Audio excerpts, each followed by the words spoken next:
In these daily habits, we will focus on just one thing at a time, starting with sleep.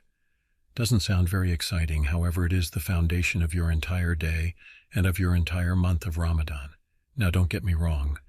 Sleep will definitely be less in the month of Ramadan, and it should be, because for those who sleep in excess during the month of Ramadan, you are literally missing out on the most benefits that you will gain in the entire year. You're missing out on the best personal growth, and you're missing out on the highest return on your investment. It's essentially like sleeping during peak work hours when you're expecting a promotion. That sounds pretty stupid, doesn't it? I agree it does, so don't do it. Rather, limit yourself to a certain amount of sleep every day, or occasionally take a nap in the middle of the day when that is better for you. The Nabi sallallahu alaihi wasallam would sleep very, very little, and today, in this day and age, the scholars also have trained themselves to sleep very little. Now, do not misunderstand, I am not telling you to be a walking zombie who is exhausted. This can lead to accidents on work or even in your car with your family. Do not be falling asleep during the day. If you find yourself in such a dangerous situation, simply pull over and take a 7 to 8 minute nap in your car. Set your alarm, you'll find yourself recharged. If you have to take a 15-minute nap, but don't go over that, or else you will wake up more tired than when you started. Sleep early, brothers and sisters, except on the nights where you have Tarawih, and on those nights where you are going to pray Tarawih, make sure that you have napped either before or after Zohr. And if you're going to take a brief nap after Asr, make sure it's only 15 minutes long. When you pray Tarawih and Qiyamul Layl, do make sure that you are not interfering with your Fajr. If you know that you staying out late will prevent you from praying Fajr in the morning, know that the wajib always comes first. It is the most important, and leaving it off can take you out of Islam. There are brothers who will pray their Tarawih every night, and then they're never seen for Fajr. They're late for Zohur. Maybe they miss Asr. This is incredibly dangerous, brothers and sisters, and know that not every prayer is equal. Be very, very careful about missing any of the obligatory prayers, and understand that the wajib is always the most important. Another thing that we need to remember, brothers and sisters, which we mentioned in our earlier video, is that you should not simply shift your time by 24 hours and live the same life. You should be living a very different life in Ramadan.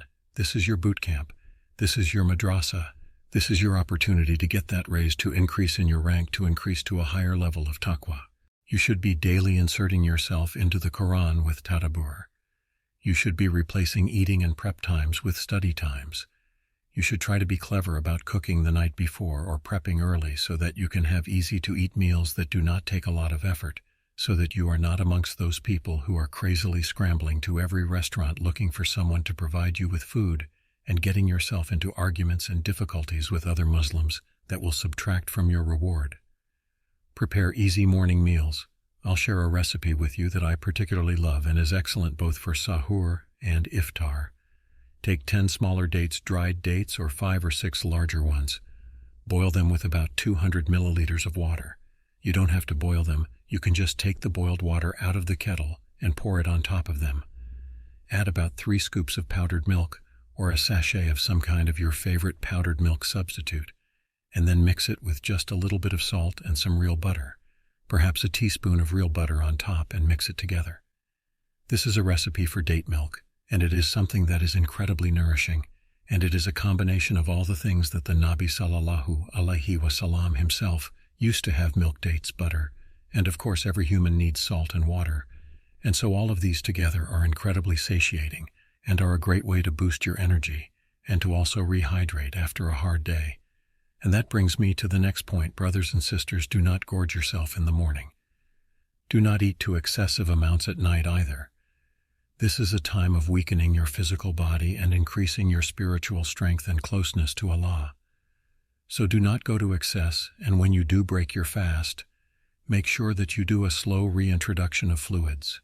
This is a matter of kidney health rather than immediately chucking down 1 liter of water, which will shock your system and actually harm your kidneys.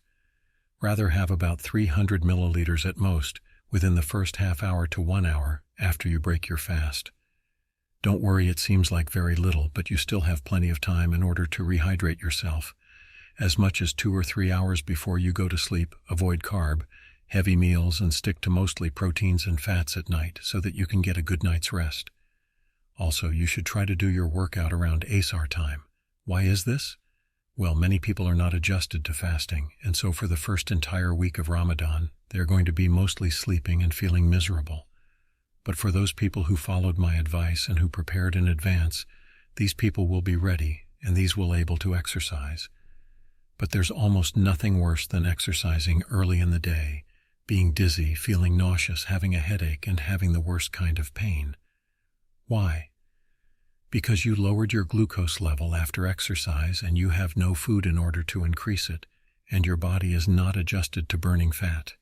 And so what happens? You put yourself in a very bad situation, which is a little bit dangerous for your body, where you may even be tempted to break your fast. Astagfirullah. If this comes down to it, brothers and sisters, and your health is in danger, then by all means break your fast and make up for it later. Do not put yourself in danger and do not harm yourself, but it is better to avoid this situation entirely. And how do you avoid it? Be smart about your exercise. Have your meal or whatever it that you have for iftar ready. Have your rehydration solution ready with a little bit of salt, a little bit of potassium, perhaps a bottle of coconut water with a little bit of salt added and some honey. These are effective rehydration solutions, as well as the date milk that I mentioned earlier, as long as it's sufficiently hydrating. Have these ready so that when you break your fast and after your workout, you are not absolutely dizzy and trying to find your way through your kitchen and trying to make something for yourself when you're literally shaking. Also, brothers and sisters, when you exercise, start small. Start with just a few minor exercises. Start with stretches to get your energy up. Start with minor movements. Start jumping jacks, maybe some jump rope if you have it available, push-ups, walking the stairs. Now, brothers and sisters, we move on from micro workouts, working out a little at first, and then getting stronger and stronger along the way into a popular supplement that many people use during Ramadan that I would like to warn you and teach you about, and that is creatine monohydrate. Now, it is well known, and there is a tremendous amount of literature around this particular supplement on its incredible effects. It's not just for retaining and growing muscle, which is proven to help in both cases actually. It's for athletic performance, cognitive performance. It has been found to help retain muscle mass in aging seniors when taken daily and to prevent muscle wasting and muscle loss. It's been linked to positive outcomes in people with TBI and PTSD and even ADHD. As you can see, there's a tremendous number of benefits from taking creatine monohydrate, and so many people logically decided they're going to take it during the month of Ramadan. Something that I should let you know, brothers and sisters, that is not immediately available online. Even with all of the research that I did, I had to compile several different research papers and look at several different expert testimonies in order to understand that creatine is actually a double-edged sword. And what do I mean by that? It means it bites both ways. It can help you to do what you want to do, especially when you're properly hydrated. It will make the day easier for you. It will make you stronger and more focused. However, for those people who sweat easily, for these people, we're in tropical environments. It can be extremely dangerous, especially if you dehydrate easily. So for that reason, people who are regularly taking creatine might want to either reduce their intake or consider stopping entirely during the month of Ramadan. If you do take it, taking as little as 2 to 5 grams can be safe, especially if have not already preloaded, because this will not oversaturate your muscles, and rather you will just have a boost to do what need during the day. And then it can level off without saturating and changing your hydration status or giving you digestive problems, which you especially don't need in the month of Ramadan. Furthermore, brothers and sisters, make a plan for your Quran reading. Make a plan so that every single day you are consistently reading the same amount that you set out to read and do not do any less. It is very easy to get behind, so you need to start strong, fresh out of the gate. And how do you do that if you don't have an exact plan? If you have a daily register and log of what it is you intend to do and how you intend to do it. Make sure that you're doing these before and after Ramadan, not just during. That brings me to my next point.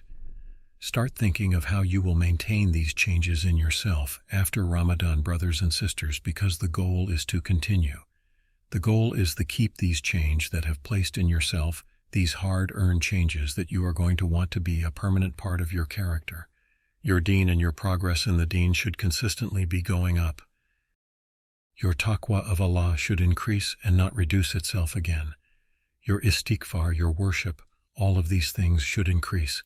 After you've focused on these main things, we can add a few little things on the periphery that may make life a little bit easier for you. No coffee or black tea at night. This is incredibly important, brothers and sisters, and there's a reason why. If and when you drink that caffeine, it takes from 4 to 6 hours to exit your bloodstream. And so if you're drinking that right after Maghrib, how many hours do you think it will be until you fall asleep? Likely less than 4 to 6, but even for those who manage to sleep after drinking caffeine, what you will find is that you wake up miserable because you actually haven't had any proper sleep. Coffee will prevent you from achieving your deepest levels of sleep, and so though superficially you have slept and your body has slept, your mind is exhausted. Next, develop a cooling strategy for yourself. This is especially important in very hot areas. Try to always find shade. Try to find a way to bring shade with you. Try to wear cool clothes that are modest and cover you, but are also not suffocating. Try to dress in layers appropriately, not layering too much, and trying your best to maintain your hydration status. And so in this way you can preserve essentially a lot of your hydration status for later on in the day, so that you have enough energy to actually focus and study and work out. Now these are some of the most practical daily tips that you can use in your Ramadan time. If you want this message to reach more Muslims, like this video and subscribe to the channel. Write Alhamdulillah to let me know that you made it to the end. May Allah reward you for your efforts. Until next time, stay brave and steadfast. Assalamu alaikum wa rahmatullahi wa barakatuhu.